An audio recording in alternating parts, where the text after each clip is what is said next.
लक्ष्मी निवास मालिकेच्या येणाऱ्या पुढील भागात आपल्याला असं बघायला मिळतं आहे की आता लक्ष्मी आणि श्रीनिवास आपली जमीन बिल्डरला द्यायला तयार झालेले असतात. कारण की बिल्डरच्या माणसांनी आता विनावर ॲसिड फेकण्याचा प्रयत्न केलेला असतो. त्यामुळे संतोष आणि हरीश प्रचंड चिडलेले असतात.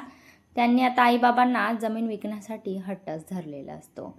आता मात्र वीणा म्हणते की आपण जयंतची मदत घ्यायला काही हरकत नाही.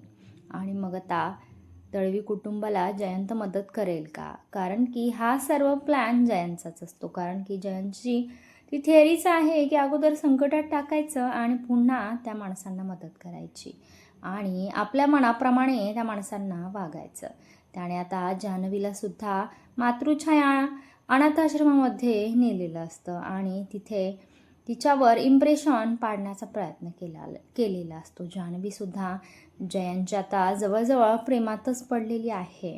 कारण की जयंतचं अगदी वागणं बोलणं तिला प्रचंड आवडलेलं असतं. आणि आता लवकरच आपल्याला जयंत आणि जान्हवीचं लग्न झालेलं सुद्धा पाहायला मिळणार आहे. पुन्हा जान्हवी जयंतच्या कचाट्यात सापडणार आहे. काय तुम्हाला जान्हवीचं लग्न जयंतबरोबर व्हायला हवं आहे की विश्वाबरोबर? हे मला नक्कीच कमेंट करून सांगा. इकडे नीलांबरी पुन्हा भावनाच्या बाळाचा दगाफटका करण्याचा प्रयत्न करत असते.